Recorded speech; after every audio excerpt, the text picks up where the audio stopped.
L'eau est un élément indispensable à la survie de tout être vivant. Il existe différents moyens pour l'absorber. La majorité des animaux la boivent directement, quand la majorité des plantes la captent et l'absorbent dans la terre grâce aux racines. On connaît tous la levure chimique qui sert à faire monter les gâteaux, les cakes, les tartes. La levure de boulanger, aussi appelée levure fraîche, est cependant différente que celle que l'on connaît et sert à faire monter les brioches ou les pains. La levure de boulanger, c'est des minuscules champignons qui sont obtenus par fermentation.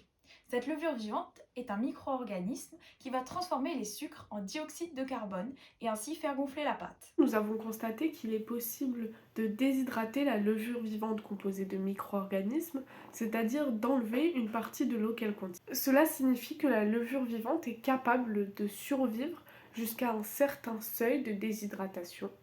Nous nous sommes alors demandé quel était ce seuil, cette limite de déshydratation avant que les micro-organismes qui composent la levure ne meurent et la rendent alors inefficace. Pour tester la survie de nos levures après déshydratation, nous allons déshydrater plusieurs échantillons de levure et tenter avec ces échantillons de faire du pain.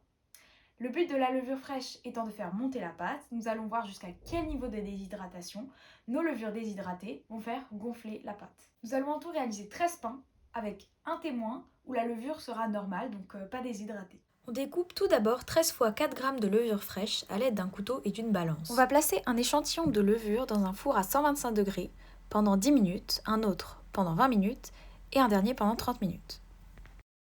On réalise la même opération mais dans un four à 50 degrés, 70 degrés et 100 degrés.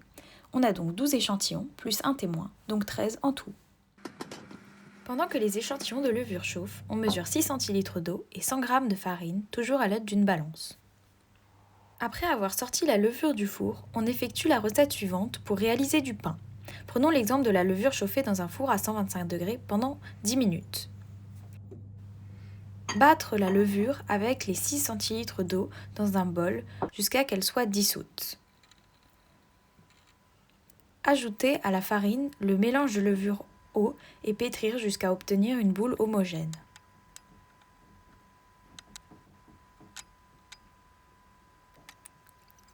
Couvrir d'un linge et laisser reposer 1h30 à température ambiante.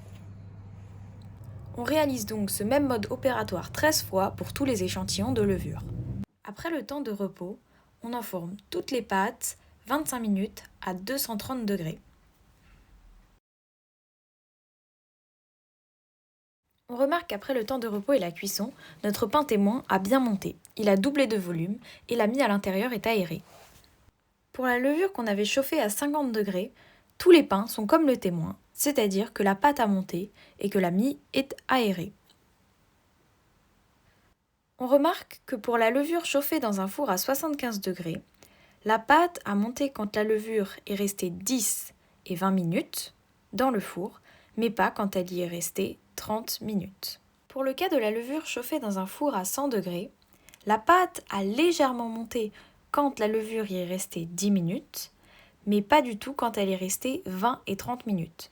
Dans ces deux cas, le pain est dur et la mie est très compacte. Enfin, les pains dont la levure est restée 10, 20 et 30 minutes dans un four à 125 degrés n'ont pas du tout monté, sont très durs et très compacts. On peut déduire de nos expériences que lorsque la pâte n'a pas monté, la levure était inactive. Elle avait été tellement asséchée dans le four qu'elle n'a pas survécu et n'assurait pas son rôle de faire lever la pâte. Ce tableau récapitule nos résultats. On remarque que la levure meurt à partir d'un certain seuil. On pourrait alors dire que la déshydratation de la levure est à l'origine de l'inactivité de celle-ci, et qu'il existe un seuil à ne pas dépasser afin d'assurer sa survie. Si nous parvenons à définir ce seuil, la déshydratation pourrait alors servir de moyen de conservation écologique capable de remplacer le frigidaire par exemple en temps de crise énergétique. Cependant, d'autres phénomènes pourraient avoir mené dans cette expérience à la mort des levures. Par exemple, il est possible qu'à haute température, certaines réactions enzymatiques n'aient pas lieu et ne permettent pas la transformation du glucose en CO2 pour faire monter la pâte. Pour prouver que la déshydratation est bien à l'origine de la mort des levures, il faudrait alors réaliser des expériences complémentaires.